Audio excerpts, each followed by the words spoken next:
Welcome students to the 15th video. This video is the second part of forfeiture of shares. In the previous video we discussed about meaning and journal entries regarding forfeiture of shares. In this video lecture we will see two conditions.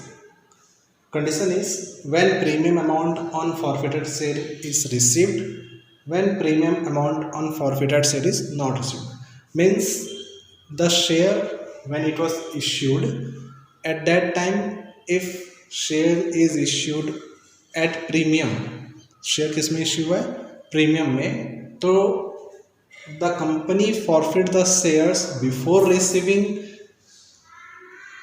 Premium amount और after receiving premium amount. Means premium का जो amount है company receive कर चुका है या company receive नहीं किया है. ठीक है. Okay, so as we know premium account, the premium receive by the company is credited to security premium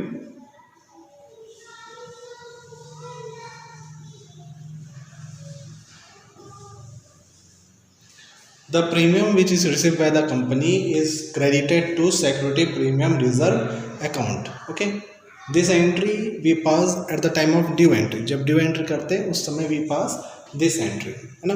तो company has due premium, company ने क्या किया? प्रीमियम को ड्यू कर लिया. ठीक है. And premium is also a profit for the company. तो if company does not receive the premium, company issued shares on premium. क्यों? क्योंकि कंपनी का गुडविल बहुत अच्छा है. ठीक है. तो उसको प्रॉफिट एक्स्ट्रा अर्न कर सकता है ना. That's why company issued shares on premium. तो अगर जो शेयर फॉरफिट हो रहा है उस पर प्रीमियम मिलता है या प्रीमियम नहीं मिला है, ये हमारे लिए बहुत इम्पॉर्टेंट है. ठीक है.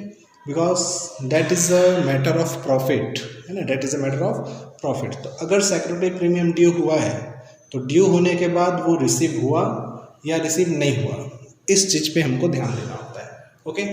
तो first condition is when premium amount on forfeited share is received. अगर रिसीव हो गया है, रिसीव हो गया है मतलब सिक्योरिटी प्रीमियम रिजर्व अकाउंट जितना ड्यू से क्रेडिट हुआ था वो मिल गया, है ना. तो इस वाले कंडीशन में हमको कोई टेंशन नहीं. क्यों? क्योंकि जो हमारा प्रॉफिट था प्रीमियम के नाम पे डेट वी हैव रिसीव्ड, वो हमको मिल चुका है. तो हमारा जनरल एंट्री में कोई चेंज नहीं होता. ये वही जनरल एंट्री है जो पिछले वीडियो में हम देखे थे. Share capital account debit to share forfeiture account to share first and final call account, है ना. In this entry we have supposed that application and allotment money is received, है ना. इसमें क्या हुआ है? We supposed application and allotment is received. Company has received application allotment but failed to receive first and final call. तो जो receive होता है that comes to share forfeiture account, और जो रिसीव नहीं होता हम उस अमाउंट का अकाउंट का नाम लिखते हैं और we write cost in arrears. ये सब चीज़ पिछले वीडियो में देखे थे, है ना. तो that is the same. There is no change in this entry. But when premium amount on forfeited share is not received, जब रिसीव नहीं होता है ना, कंपनी ने ड्यू कर चुका है, सिक्योरिटी प्रीमियम रिजर्व ड्यू किया है. And normally we receive premium at the time of allotment, है ना. नॉर्मली प्रीमियम कब रिसीव होता है? At the time of allotment. तो वी हैव ड्यू प्रीमियम, है ना. Company due premium but failed to receive. Failed to receive मतलब जो भी शेयर होल्डर था उसने सिर्फ एप्लीकेशन का पेमेंट किया, है ना. इस वाले कंडीशन में क्या होगा? Paid application amount. Share holder paid only application. Application के बाद उसने कुछ पे नहीं किया, ना अलॉटमेंट पे किया, ना first and final call, second other call वो पेमेंट नहीं किया. तो इन दैट कंडीशन हमारा एंट्री चेंज हो जाएगा. ठीक है. Entry will be share capital account debit. ठीक है. तो हमेशा डेबिट होगा फॉरफिचर के time. We will debit security premium reserve account also, हम सिक्योरिटी प्रीमियम रिजर्व को भी डेबिट करेंगे, ठीक है, क्योंकि ये पहले क्रेडिट हो चुका था, है ना। At the time of due entry we credited security premium reserve. तो अब उस अमाउंट को कैंसिल करना है, तो कैंसिल करने के लिए हम क्या करेंगे, उसको डेबिट कर देंगे। जो क्रेडिट हुआ था ड्यू से, अब रिसीव नहीं हो रहा है तो हम उसको क्या करेंगे, क्रेडिट, ठीक है।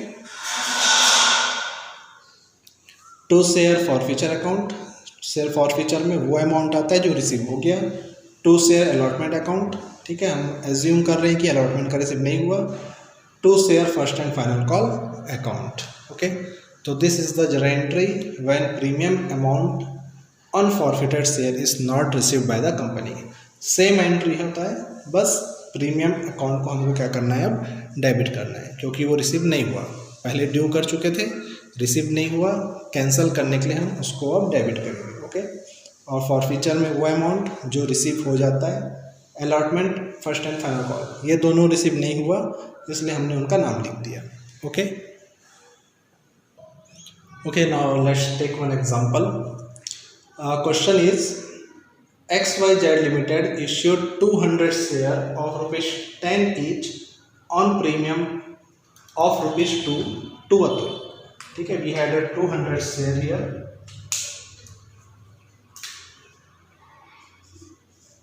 number of shares is 200, ठीक है। Price, what will be the price, ₹10 on premium of ₹2, तो price is 10 plus 2, price is 10 plus 2, 12 rupees, okay. Then payable ₹3 on application, payable ₹3 on application, on allotment including premium ₹5, allotment में कितना मिलेगा, ₹5 including premium, तो premium तो ₹2, तो allotment का price 3 plus 2 rupees premium. And balance on first and final call, balance on first and final call,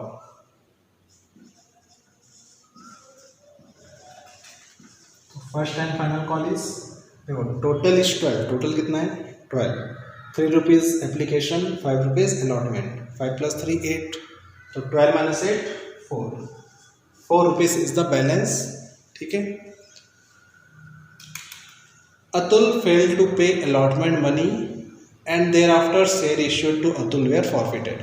अब Atul failed to pay allotment, he failed to pay allotment money, and when he fails to pay allotment money it means he also have not paid first and final call।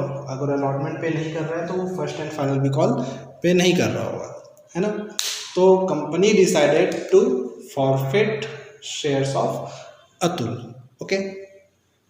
Now pass forfeiture journal entry, हमको सिर्फ journal entry पास करना है forfeiture के लिए, okay, rest का हमको entry नहीं करना है, ठीक है। सो whenever share is forfeited, सबसे पहले काम तो ये कर लो, क्या,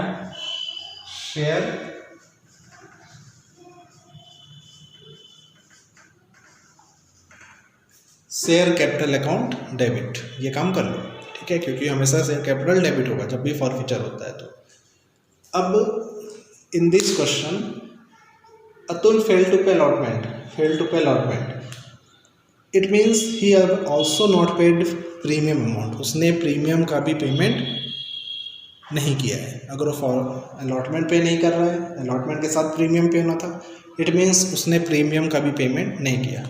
जब प्रीमियम का पेमेंट नहीं होता है तो debt becomes a loss, loss को क्या करते हैं हम, डेबिट। तो security premium reserve account debit, ठीक है। देखो दो तरीके से याद रखो, एक तो प्रीमियम ड्यू के समय क्रेडिट होता था, है ना, रिसीव हो जाता है तो ठीक है, रिसीव नहीं हुआ तो कैंसिल करने के लिए क्या करेंगे, डेबिट, कैंसिल करने के लिए डेबिट। ड्यू के समय क्रेडिट था, कैंसिल करने के लिए डेबिट। या ऐसे याद रखो, प्रीमियम रिसीव नहीं हुआ तो लॉस को क्या करते हैं, डेबिट। तो दो तरीके से सोच सकते हो, ओके, देन रिसीव क्या हुआ, रिसीव हुआ सिर्फ एप्लीकेशन, रिसीव क्या हुआ सिर्फ एप्लीकेशन, ये रिसीव है, ये दोनों नॉट रिसीव है। तो रिसीव वाले को हम ट्रांसफर किस में करते हैं, टू शेयर, ठीक है, जो अमाउंट रिसीव होता है वो जाता है शेयर फॉरफीचर अकाउंट में, और जो रिसीव नहीं हुआ, क्या रिसीव नहीं हुआ, allotment and first and final call, जो रिसीव नहीं हुआ हम वहां क्या लिखेंगे, to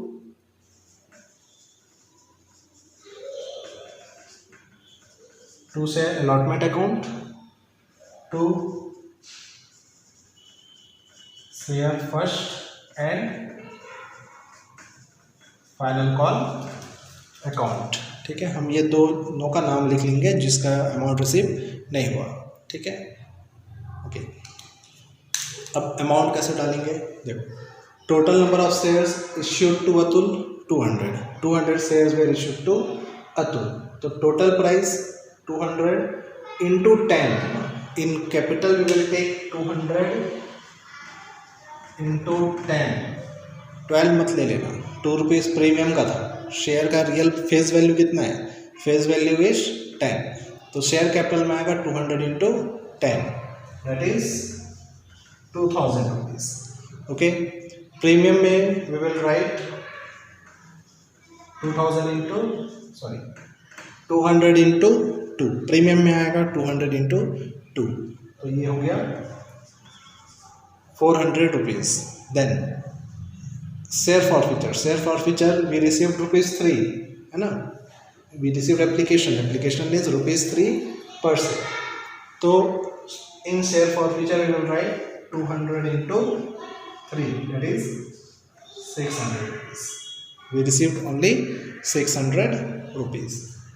And on share allotment 200 into 5. यहाँ पे टोटल प्राइस लेंगे, है ना, जब अलॉटमेंट का करेंगे तो टोटल 5 लेंगे, 3 नहीं लेंगे, ठीक है, क्योंकि अलॉटमेंट के समय 3 + 2 टोटल 5 रुपीज़ रिसीव होना था, ठीक है, 5 भी रिसीव होना था और 3 भी रिसीव होना, सॉरी 2 रुपीज़ भी रिसीव होना था और 3 रुपीज़ भी, टोटल 5 रुपीज़ रिसीव होना था, नहीं हुआ, इसलिए टोटल अलॉटमेंट में इंटू 5 करेंगे, 200 इंटू 5,